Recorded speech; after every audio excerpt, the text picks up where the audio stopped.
Hello everyone, K-pop in Taiwan ওয়ার্ল্ডে আপনাদেরকে জানাই আবারও স্বাগতম। তো আজকে চোখো এন্টারটেইনমেন্ট অনলাইন অডিশনে কীভাবে আপনি এই ফুল ফর্মটি পূরণ করবেন, কীভাবে আপনি এটা জমা দিবেন সে নিয়ে আজকের এই ভিডিওটি। তো আগেরগুলো ছিল শর্ট ভিডিও, এটা হচ্ছে ফুল ভিডিও। তো আমরা যেহেতু অডিশন দিতে চলেছি সে কারণে আমাদেরকে এই অ্যাপটা ব্যবহার করতে হবে, গুগল না। কেন আপনি গুগল ইউজ করবেন, এই অ্যাপটিকেই ইউজ করবেন, তার জন্য রয়েছে আমার একটি ভিডিও, আপনি চাইলে দেখতে পারেন। তো এখানে আপনি সার্চ করে নেবেন চোখো অডিশন বা চোখো এন্টারটেইনমেন্ট অডিশন।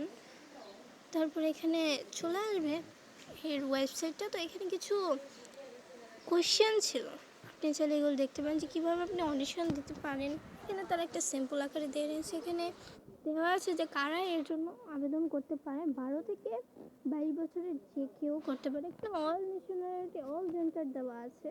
তো এখানে কিছু কোয়েশ্চেন ছিল, যারা জানেন না তারা দেখে নিতে পারেন। হো টু পাস চোখো এন্টারটেইনমেন্ট অডিশন 2025। এই ভিডিওতে আমি এগুলোকে নিয়ে আলোচনা করব। তো এখানে আমি শুধু দেখিয়ে দেবো যে আপনি কীভাবে অনলাইন অডিশনটি দিতে পারেন। এই যে, তো এখানে চলে আসলাম। আমরা যেহেতু অডিশন দেবো এর জন্য আমরা মেনুতে গিয়ে অডিশনের মধ্যে ক্লিক করে দেব। এই যে অডিশন এর প্ল্যাটফর্মটা চলে এসেছে। তো এখানে তারা তাদের সোশ্যাল মিডিয়ার আইডিটাও দিয়েছে যে চোখো অডিশন। আর এখানে যে 3 নাম্বারটা রয়েছে না, আপনি এই ফর্মটাকে ফিল আপ করে এই 3 নাম্বারটা হচ্ছে তাদের ইমেল অ্যাড্রেস, আপনি এখানে দিয়ে দেবেন। ইমেইলে কীভাবে অডিশন দিতে হয় তা নিয়েও আপনারা যদি চান আমার ভিডিও থাকবে। তো এখানে ডাউনলোড করে নিলাম, আপনারাও করে নেবেন। এটা ডাউনলোড করা লাগবে, এটা পিডিএফ আকারে ডাউনলোড হবে।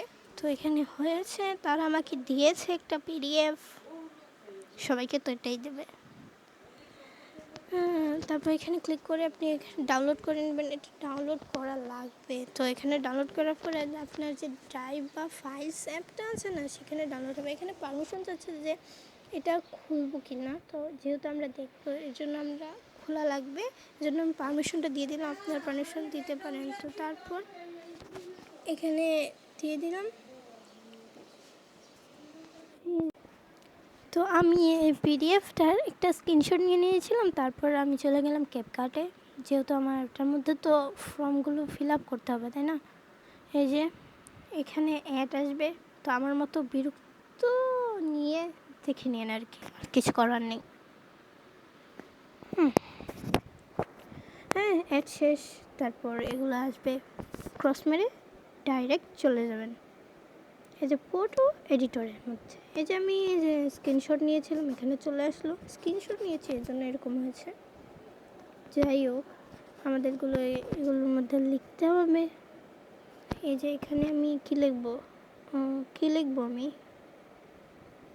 এখানে কালার টালার চুজ করতে পারেন, স্টাইল চুজ করতে পারেন। আমাদের এত কিছুর প্রয়োজন নেই, এত স্টাইল মানার কোনো প্রয়োজন নেই। সিম্পলি আমরা শুধু ইতানগুলো পূরণ করব। এই যে কী লিখবো, চোখই লিখি। এই যে চোখো লিখেছি, তো রেড কালারটা দিয়ে লিখলাম যাতে দেখতে স্পষ্ট হয়। আমি বোঝানোর জন্য লিখেছি, আপনারা চাইলে এখানে কালো ইউজ করতে পারেন, সাদাটা তো আর দেখা যাবে না। তো তারপরে এটাকে নিয়ে এভাবে আর কি কিছুক্ষণ, না এটা ঠিকভাবে রাখার জন্য আমার কেন জানি এটা পাকা হয়ে যায়। আমি আসলে এডিটের পারি না কোনো মতো। এই যে দেখুন এটা কতটা ছোট করা যায়, আবার কত বড়ও করা যায়। এই যে একবার বেশি ছোট করে ফেলি, একবার বেশি বড় করে ফেলি। তো আপনাকে এটা ঠিকভাবে করতে হবে। এখানে ঠিক আপনার কতটুকু সময় লাগবে তা আমি জানি না, তবে আমি যখন এগুলো পূরণ করতে নেই তখন আমাকে 1 ঘন্টার মতো সময় নিয়ে বসতে হয়।